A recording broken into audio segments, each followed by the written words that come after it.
باللہ من الشیطان الرجیم بسم اللہ الرحمن الرحیم ان اللہ وملائکتہ یصلون علی النبی یا ایہا الذین آمنوا صلوا علیہ وسلموا تسلیما اللہم صلی علی سیدنا ونبینا وشفیعنا ومولانا محمد وعلی آل محمد وبارک وسلم۔ محترم خواتین و حضرات، پیام صبح میں ایک بار پھر خوش آمدید۔ میں ہوں آپ کا میزبان انیق احمد۔ خواتین و حضرات، آج کا یہ خصوصی پروگرام، خاص پروگرام ہم پیش کر رہے ہیں آپ کی خدمت میں۔ آپ اور ہم جانتے ہیں کہ آج ایک جو تاثر ہے کہ 27ویں شب قدر قرار دی گئی ہے، یا یہ مانا جاتا ہے کہ 27ویں شب قدر ہی ہوتی ہے۔ طاق راتوں میں ڈھونڈنے کی بات کہی گئی ہے۔ آپ فرما رہے ہیں صلی اللہ علیہ وآلہ وسلم کہ آخری عشرہ طاق راتوں میں ڈھونڈو۔ حضرت عائشہ صدیقہ رضی اللہ تعالی عنہ فرماتی ہیں، سوال رکھتی ہیں کہ اگر میں شب قدر پالوں تو میرا عمل کیا ہونا چاہیے؟ تو اللہ کے رسول فرما رہے ہیں صلی اللہ علیہ وآلہ وسلم کہ اے عائشہ رضی اللہ تعالی عنہ کہ اگر تم شب قدر پالو تو پڑھنا اللہم انکا عفو تحب العفو فاعف عنی۔ خواتین و حضرات، یہ شب قدر کیا ہے؟ قرآن کریم کیا فرما رہا ہے اس شب کے حوالے سے، نزول قرآن کے حوالے سے؟ شہر رمضان الذی انزل فیہ القرآن ھدی للناس انا انزلناہ فی لیلۃ القدر وما ادراک ما لیلۃ القدر۔ اس حوالے سے بھی ہم بات کر رہے ہیں۔ یہ قرآن کا نزول ہو رہا ہے اس شب میں۔ کیا پورا قرآن کریم نازل ہو گیا تھا؟ آسمان دنیا پر آ گیا تھا؟ رفتہ رفتہ 22.5 برس میں یہ قرآن کریم نجمن نازل ہوتا چلا گیا۔ سوال رکھیں گے، شب قدر ہمارے پاس آج ہے۔ دنیا میں شب قدر ضروری نہیں کہ ایک ہی شب ہو، تو شب قدر کا تعین کیسے ہوگا؟ یا جس جگہ جس خطے کی شب قدر ہے وہی شب قدر قرار دی جائے گی؟ خواتین و حضرات، بہت ساری باتیں اس ذیل میں آئیں گی اور کوشش کریں گے کہ اپنے معزز علماء سے سیکھیں آج کی شب کے اعمال کیا ہیں، یہ رات 1000 مہینوں سے افضل کیسے ہے۔ تشریف فرما ہے محترم مفتی نذیر احمد خان صاحب۔ خواتین و حضرات، مفتی نذیر احمد خان صاحب ہمارے ملک کا ایک جانا مانا نام، فارغ التحصیل دارالعلوم کراچی۔ تشریف فرما ہے محترم مولانا شجاع الدین شیخ صاحب۔ شاگرد خاص محترم ڈاکٹر اسرار احمد صاحب علیہ الرحمہ، انتہائی محبوب، انتہائی مقبول نام۔ جب بھی شیخ صاحب گفتگو فرماتے ہیں تو ایک دنیا آپ کو ٹھہر کر سنتی ہے۔ ایک اور جید نام محترم مفتی ارشاد احمد اعجاز صاحب، فارغ التحصیل دارالعلوم کراچی۔ ایک دنیا کا سفر کیا، دنیا کو قریب سے دیکھا، اور آج کے جدید مسائل کا حل بھی آپ عطا فرماتے ہیں قرآن کریم کی روشنی میں۔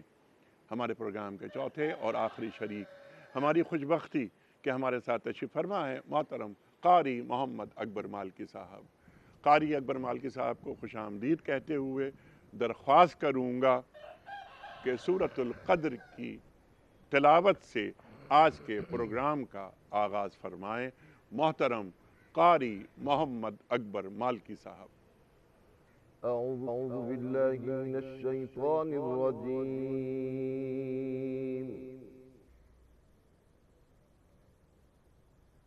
بسم اللہ الرحمن الرحیم۔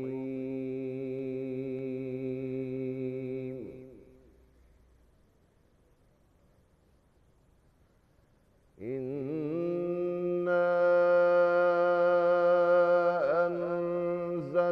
أَنزَلْنَاهُ فِي لَيْلَةِ الْقَدْرِ وَمَا أَدْرَاكَ مَا لَيْلَةُ الْقَدْرِ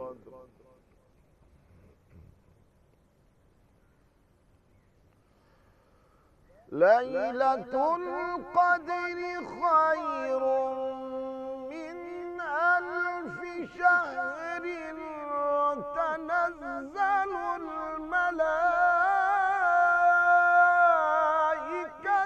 والروح فيها بإذن ربهم من كل أمر سلام.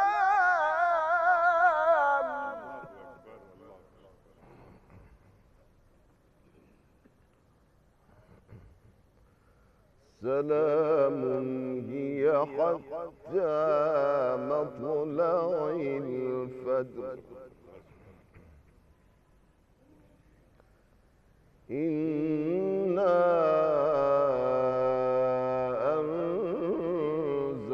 أنزلناه في ليلة القدر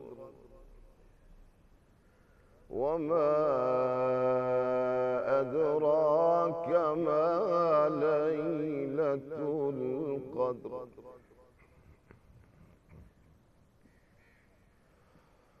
ليلة القدر خير من ألف شهر تنزل الملائكة والروح فيها بإذن ربهم من كل أمر سلام هي حتى مطلع الفجر.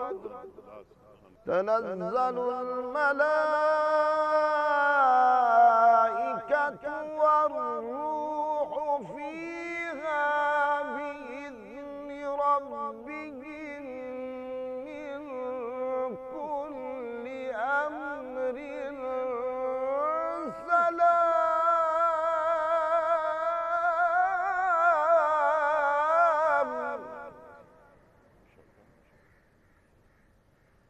سلام هي حتى مطلع الفجر. صدق الله العظيم. سبحان اللہ سبحان اللہ سبحان اللہ سبحان اللہ. ترجمہ پیش خدمت ہے. ہم نے اس قرآن کو شب قدر میں نازل کیا ہے اور تم کیا جانو کہ شب قدر کیا ہے. شب قدر 1000 مہینوں سے زیادہ بہتر ہے. فرشتے اور روح اس میں اپنے رب کے اذن سے ہر حکم لے کر اترتے ہیں. یہ رات سراسر سلامتی ہے طلوع فجر تک. صدق اللہ العظیم. مفتی صاحب سے آغاز کرتے ہیں.